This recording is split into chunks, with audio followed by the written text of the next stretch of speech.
Bonjour et bienvenue à la cartographie commentée en français du samedi 18 février avec la mise à jour de midi TU. Une carto qu'on va commencer par l'arrière de la flotte qui vit toujours le long de la zone d'exclusion avec Jan Herbert Jones qui a bien accéléré la cadence à 105 000 par jour et qui sont tous les deux avec Jérémy dans un flux de nord-ouest.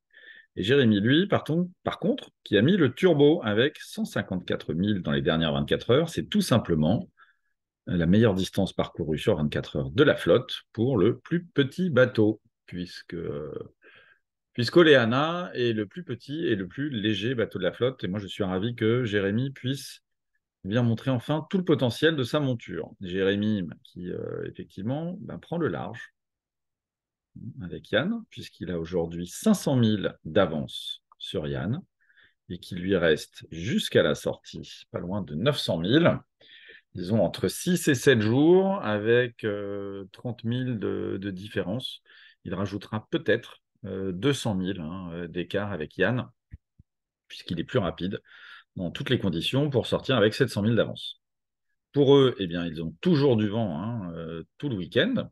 Et puis en début de semaine prochaine, simplement, on va le voir ici, avec le passage du front à l'est, eh bien, ils vont passer d'un flux de nord-ouest à un flux de main de sud, puis de sud bien tapé, puisqu'il y a 30-35 nœuds pour Yann.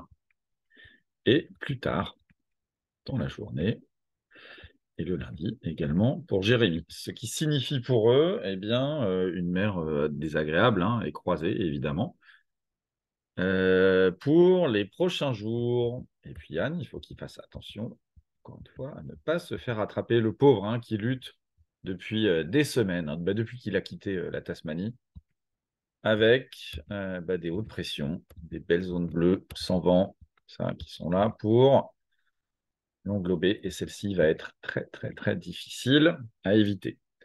Yann, qui a un passage, alors ce n'est pas celui-là, mais qui a un passage au Cap Horn, prévu, alors aujourd'hui le 8 avril, mais on voit que c'est basé sur une VMG très faible, de 2 nœuds et demi. Nous, on estime qu'il passera plutôt entre le 20 et le 30 mars. Et puis devant, jusqu'au Cap Horn, que se passe-t-il? Eh bien, Simon Kerwen, lui, est reparti.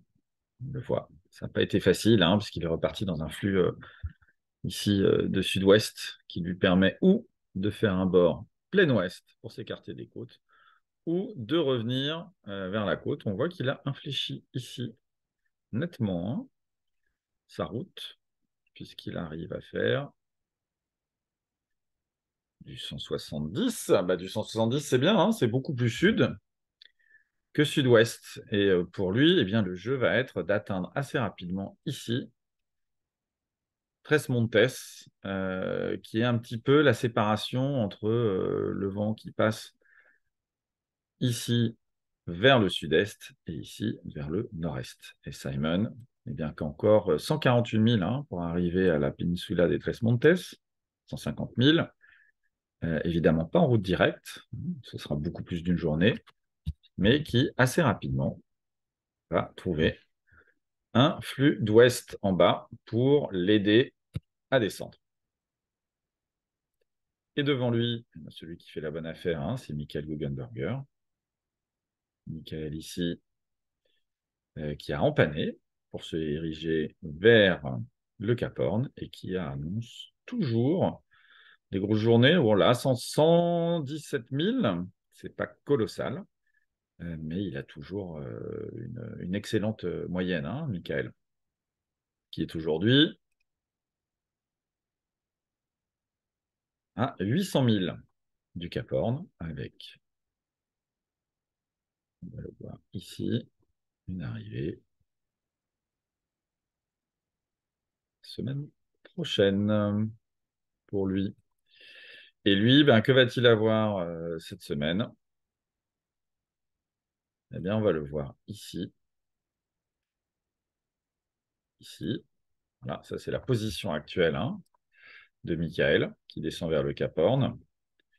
Et on va voir arriver demain et surtout lundi sur sa position. Voilà, cette dépression à 900, 980, donc pas très creuse, mais qui a quand même des vents de 29 nœuds avec des rafales à 40 et une mer plutôt maniable, hein, puisqu'elle est d'à peu près 5 mètres, mais avec une période toutes les 10 secondes. Et puis, toujours dans le même sens pour lui. Hein, on va le voir. Le vent ici va se compresser lundi, ici le long de la côte chilienne.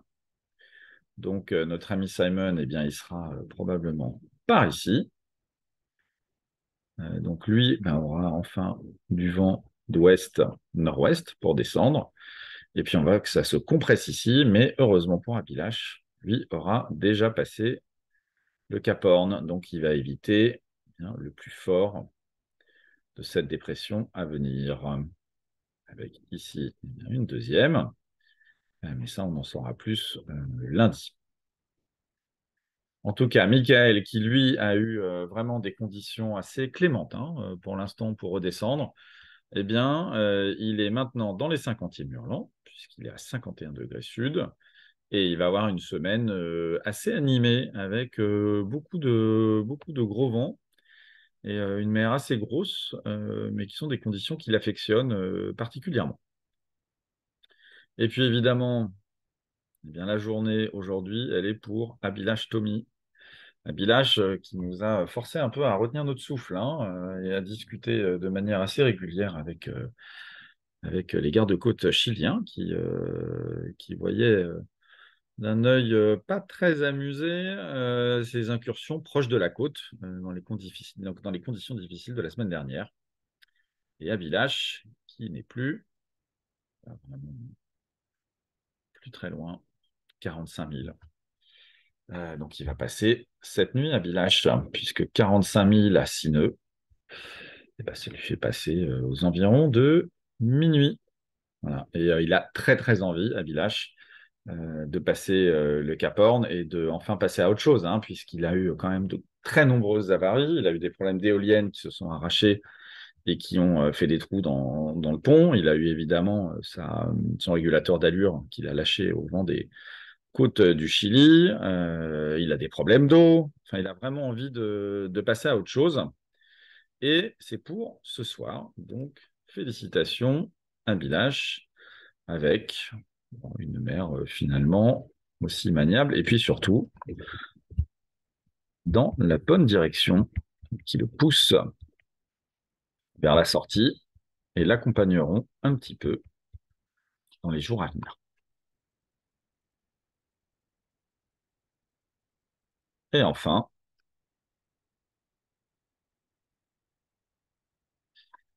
Kirsten qui passe tout près de Port Stanley. Alors, elle connaît très très bien les Malouines Kirsten, puisqu'elle a travaillé sur le pélagique de Skip Novak dans la région. Elle connaît vraiment la région comme sa poche. Donc, elle va probablement saluer ici ses amis et peut-être discuter, ce ne serait pas étonnant, discuter à la VHF, à portée de VHF avec les gens qu'elle connaît. Elle nous avait dit, Kirsten, vouloir bien ne pas passer le détroit de Lemaire parce qu'elle n'avait pas l'écart des courants et puis souhaiter laisser les Malouines à bâbord. Et Kirsten, elle a plutôt du bol puisqu'elle est en train d'éviter ici cette dépression très creuse, très violente, qui se déplace petit à petit. C'est demain et après-demain vers le sud-est, avec des conditions très instables, on le voit bien, jusqu'à arriver ici, au large de l'Uruguay. Donc, que va-t-il se passer cette semaine, enfin les jours qui viennent, en tout cas pour eux? On le voit ici, une petite compression pour Abilash, mais pas bien méchante, puisque lui va passer de l'autre côté rapidement. Une autre qui arrive ici pour notre ami Michael. Et puis Kirsten, eh bien, qui va faire pas mal de près, je serais tenté de dire, non, même pas. même pas, puisqu'en fait, avec les systèmes qui se succèdent, elle va pouvoir avoir un flux d'ouest. Voilà.